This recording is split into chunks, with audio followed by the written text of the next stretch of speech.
പണി വരുന്നുണ്ടവറാച്ച. മറ്റൊരു മനുഷ്യമൃഗത്തിനെ ഞാൻ കണ്ടു, പേര് സീക്രട്ട് ഏജന്റ്. എന്തോ കുത്തി പറയുന്ന പോലെ എനിക്ക് ഫീൽ ചെയ്യുന്നുണ്ട് കേട്ടോ. ഈ രക്തരക്ഷസ് എങ്ങനെയാണ് മനുഷ്യരുടെ ചോര കുടിക്കുന്നതെന്നാണ് ഞാൻ പറഞ്ഞു വരുന്നത്. കുത്തിയില്ലല്ലോ, കുത്താൻ പോണല്ലേ ഉള്ളൂ. ഈ സുനിത ദേവദാസിമാരും ഈ പറഞ്ഞതിന് വേറൊരർത്ഥം ഇല്ലേ? ദേവദാസി എന്ന വാക്കിന്റെ അർത്ഥം വേശ്യ എന്നാണ്.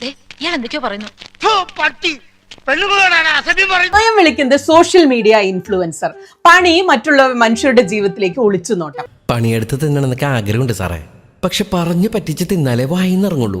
ശീലായിപ്പോയി. പ്ലക്കികളും ഒക്കെ വന്നിറങ്ങുമ്പോ റിവഞ്ച് മോഡ് ഓണാക്കി വരുന്ന അതിന് ഇവനേതാ റിവഞ്ച് എടുക്കാൻ? മരപ്പെട്ടി.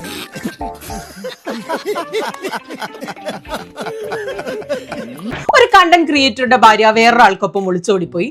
രാത്രി ഇറങ്ങി പോകുന്നതിന്റെ CCTV വിഷ്വലുകൾ പുറത്തു. പിന്നെ അത് കിട്ടണം. ഈ ടോപ്പിക് കുറച്ച് ടഫാണ്, പക്ഷെ കുറച്ച് കാര്യങ്ങൾ എന്താണെങ്കിലും സംസാരിക്കാം. സ്വകാര്യമായിട്ട് അല്പം സംസാരിക്കാനുണ്ട്. ആയിക്കോട്ടെ. സീക്രട്ട് ഏജന്റിന്റെ ഒരു വീഡിയോ വരികയാണ്. ഇവൻ എന്റെ അടുത്ത സുഹൃത്താണ്, വർഷങ്ങളായിട്ട് എനിക്ക് ഇവരെ അടുത്തറിയാം, ഇവരുടെ എല്ലാ കഥകളും അറിയാം. ഇങ്ങനെ എന്തെങ്കിലുമൊക്കെ പറയുമ്പോഴേ എന്റെ മനസ്സിനൊരു സന്തോഷം ഉണ്ടാവുള്ളൂ. ഞാൻ എന്റെ സന്തോഷം നോക്കിയാ പോരെ. ഇത്രയും നല്ലൊരു സുഹൃത്തിനെ കിട്ടണമെന്നാണ് മലയാളക്കരയിലെ 99% മനുഷ്യരും ആഗ്രഹിക്കുന്നത്. അത്യാവശ്യം നല്ല രീതിയിലുള്ള ഒരു ഫ്രണ്ട്ഷിപ്പ് ഞാൻ അഖിലനാഥിയായിട്ട് കീപ്പ് ചെയ്യുന്നു. ഈ നാറിയുണ്ടല്ലോ ആദ്യമായിട്ടല്ല ഇങ്ങനത്തെ കാര്യങ്ങൾ ചെയ്യുന്നത്.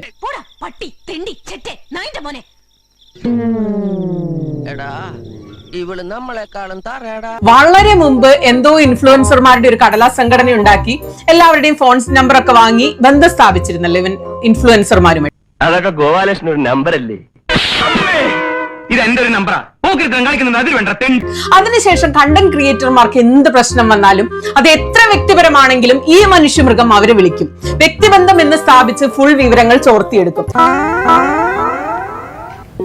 എന്നിട്ട് ഒരു ഒളുപ്പമില്ലാതെ അത് സോഷ്യൽ മീഡിയയിൽ വന്ന് കണ്ടന്റ് ആയി വീഴും. നന്നായിട്ടുണ്ട്.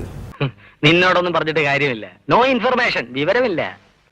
ഞങ്ങൾ അങ്ങ് ഇറങ്ങട്ടെ. ആയിക്കോട്ടെ, സന്തോഷായി.